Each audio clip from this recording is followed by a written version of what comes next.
and welcome to another episode of Literary Gladiators, the show where we discuss and debate literature in all of its forms. If it's written work, it's game. Like checkers. Let's meet the panel. Lily.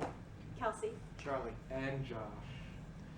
Since we're in the library setting, Kelsey, you are a librarian for a SAIL program with young adults. Yes, I am.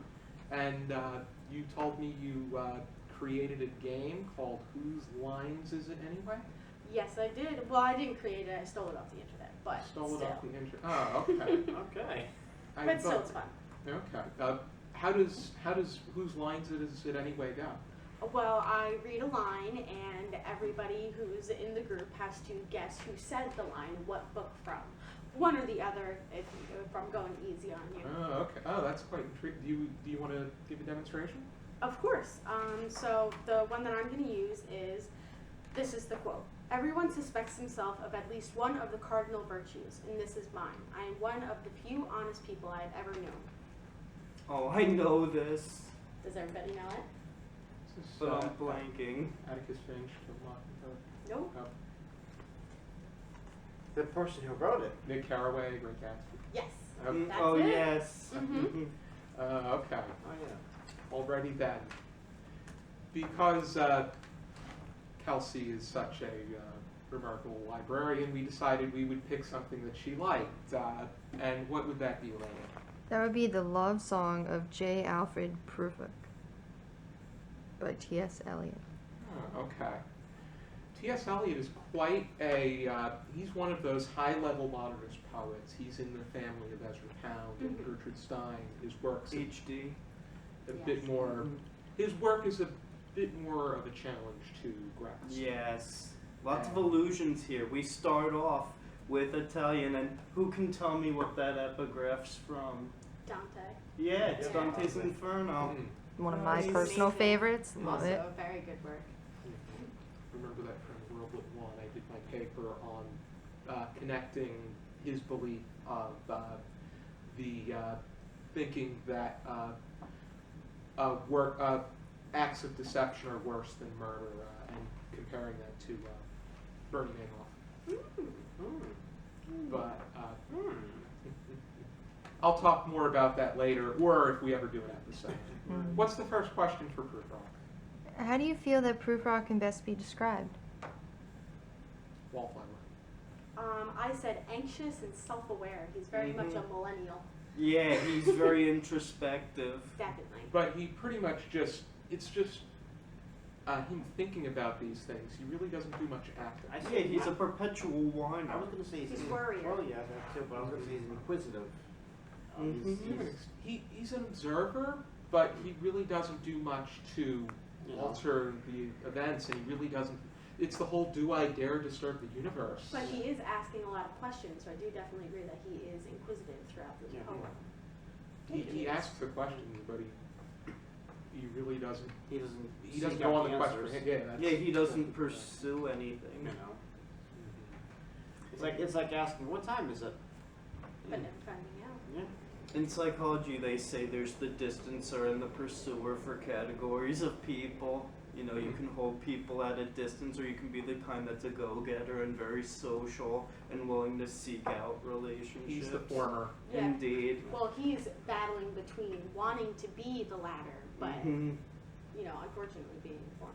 Yeah, Yeah. you can tell that even through age, he has not even gone close to reaching his goal. I also think there's a lack of confidence with him. Oh, certainly.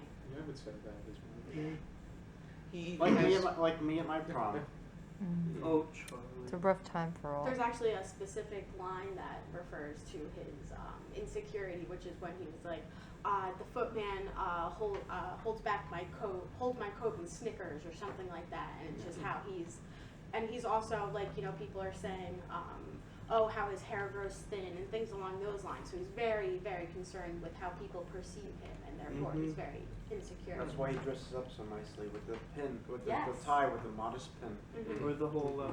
I've heard the mermaids singing each to each. I do not believe they will sing for me. Yeah, Mm. he's so Isolated unsavory and yeah. that not even the sirens want him. really cynical.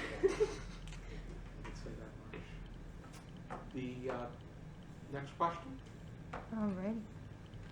Why do you believe Eliot uses a vast amount of repetition in this poem? Because he's thinking these things. And he's It's almost as if this is coming through his mind. The poem is taking place in Prufrock's mind. That's what it is. And it's also, I think, since he's asking so many questions, it's repetitive. You know, he's not asking 1 or 2 questions. He's asking, I don't know how many questions he asked. I didn't count, but he's asking multiple questions, like a 5-year-old. Mommy, what's for dinner? Soup. Mommy, what's the? You know, of course it's not like that, but it's constant questions. So I think that's another reason there's repetition. I used this in the paper that I wrote on this recently, where I was arguing that this is a poem that has surrealist images in it, which, you know, T.S. Eliot probably wouldn't be happy about that, but it did anyways. And I think that the repetition and everything contributes to the kind of stream of consciousness feel that it has to it. So it mimics the natural thought of somebody's brain. Like you keep, you know, returning to the same things. Natural thought is often repetitive, and I think it definitely adds to that.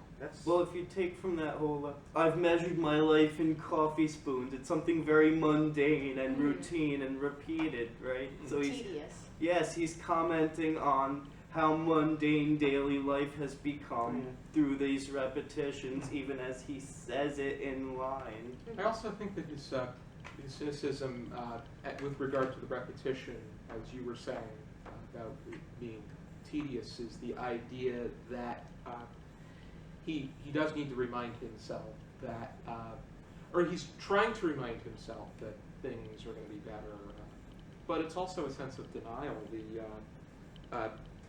Indeed, and indeed there will be time. He mentions that twice. That's a reference to his play mistress, Andrew Marvell. But the idea that with Marvell, he's building up on the idea that it will be an optimistic. Well, Marvell just wanted sex. The narrator of that poem is like, screw me already. The world, we're not getting younger. I do agree with that. I think that I think he was a bit of a chauvinist. But going back to the repetition, I think it definitely intensifies the dream setting as well. I think there's a lot of repetition in dreams, so I think by using repetition, he's really cultivating that setting he's created. No, it's definitely dreamy, especially when you look at the last line. In Yes. fact, the Human people voices wake us. and will drown. Yeah. I think that's mostly psychological as well. A lot of it is all in the mind. psychological. Yeah, it's all in the mind. Especially the question of a young man like Eliot, who was in his 20s when he wrote this, taking the role of someone who is middle-aged, Prufrock, being a hopeless romantic. Yeah. This is a total aside. Have you ever seen the movie Tom and Viv? It's about Eliot and his first wife, and she was very mentally ill, and what a drain on him he was, and how he really sort of sent her off even further down the deep end, and it's a very toxic relationship, but all this art comes out of it. Yeah. Already then. We've got the next question. Eliot gives a nod to Marvell's poem to his coy mistress in this poem. Do you see them as being similar, different? This is more cynical. The other one is just a Come on. yeah. Come on. It's So him. Homeric pickup line. Yeah, it's him trying to feed. It's him trying to feed thoughts into the woman to whom he's speaking to, into her mind. Well, maybe as much as Marvell's speaker is confronting his potency, Prufrock is dwelling on his impotence. He's like, I'm powerless to assert anything. I couldn't do what you could do and get this woman to move. Maybe someday, hence the there will be time. No, that really does. But the thing is Prufrock's dwelling on the fact that, you know, there will be time. Like, we have time, it's good. Yeah, Whereas we can push it back, Marvell right? is rushing. He's like, no, there's not enough time. We have to do this It's now. gonna be Y2K. Let's have our cookies now, okay?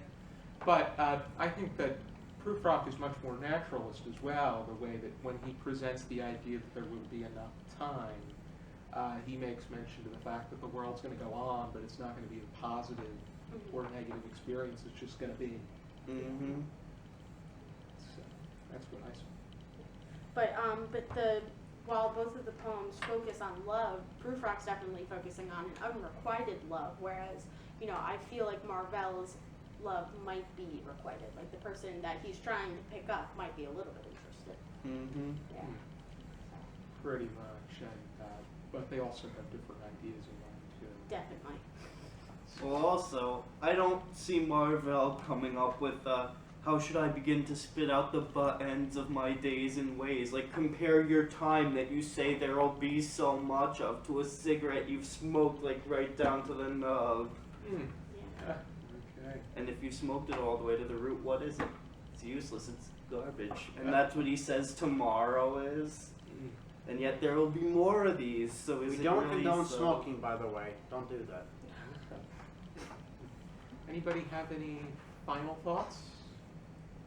I know you wrote a paper about it, so you are How difficult an was expert, it? I would say. Oh, sorry. I was gonna say, how difficult was it for you to decipher it? You know, Well, it took me a while, but yeah, I've read this poem tons of times, and I was so excited to be able to finally write a paper on it. Mm. And the reason why I wrote it about the kind of surrealist approach was because that's how it was initially taught to me.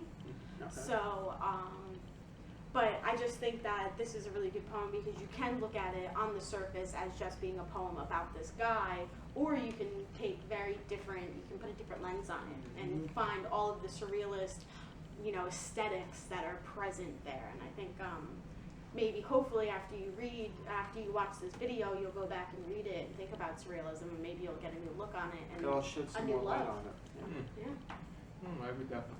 Since we are a lit podcast, something we didn't mention, why the allusion to Hamlet at the end? I'm not Prince Hamlet, I'm Oh. only an attendant lord. That's Polonius. Yeah, I love that. He meant the mention Mhm. of to be. That's Yeah. He doesn't go off on the to be or not to be, but he just mentions that. Well, you could also say that maybe because this is Prufrock's soliloquy. It's Right. his internal monologue, so Mhm. he's Okay. taking a nod and Mm. he's nodding towards the ultimate internal Yeah, monologue. Shakespeare. so- But what's Polonius's purpose in the play? He's the joke, he's the butt of the Yeah, joke, and that's and he exactly just how wants to- Eliot feels. Yeah, that's how our speaker feels. He's just starting all the scenes that are really about everyone else. Nothing Yeah. he does is about him. Yeah, what a grim existence. Mm-hmm. I agree with A lot of that. connections. A lot of Yeah. connections. It's really amazing, it's a good poem. And the wasteland is even more Yes. dense. It is wow. intense. Yeah. Didn't we we do have that to, one? we were going to do that Oh, one, okay. but that's something we just need to keep on. That's gonna deciphering. have to be like 5-part series, The Wasteland. Do you know the story of the Wasteland? Eliot sent the manuscript to Ezra Pound, Oh, and he, crossed out the first 2.5 pages, and wrote, "Start it here at Yeah. April is the cruelest month, bringing lilacs." so really we almost owe The Wasteland to Ezra Pound. Mm-hmm. Mhm. Because who knows what it would have been without You Sure. can read the original. They Mm. published it in facsimile. And Okay. Ezra Pound, his line was "Make it new." Mm. Yeah. Mm-hmm. Yeah. Make He it did. new. Yeah, yeah. Yeah. Even though he did make a lot of older references. in- My cat's name is Ezra. Oh, okay. I like pound cake. Pancake's really good. Connections. Yes. Already, I Powdered think sugar. Lily has the better recommendations. So if you were interested in checking out T.S. Eliot's poems, including The Love Song of J. Alfred Prufrock and Wasteland, what do we have here? There's this from Barnes and Noble. It's available very cheaply. Just The Wasteland and Other Poems, which was actually one of the first collections, Yeah. And then there's and it's been reprinted. And Let Us Go Then You and I is also another short collection of his poems that I Oh. also own. So that's another one that you can pick up at Barnes and Noble. That would be something to see. Princeton University Press put out a Prufrock and Other Observations in a reprint edition that is very extensively footnoted. I just used the Norton anthology. Eliot's not a poet that I have a collection of just yet, so Yeah. maybe I'll change my mind. Maybe. Alrighty then. Be sure to join us next time for another episode of Literary Gladiators. For now, keep reading. Bye.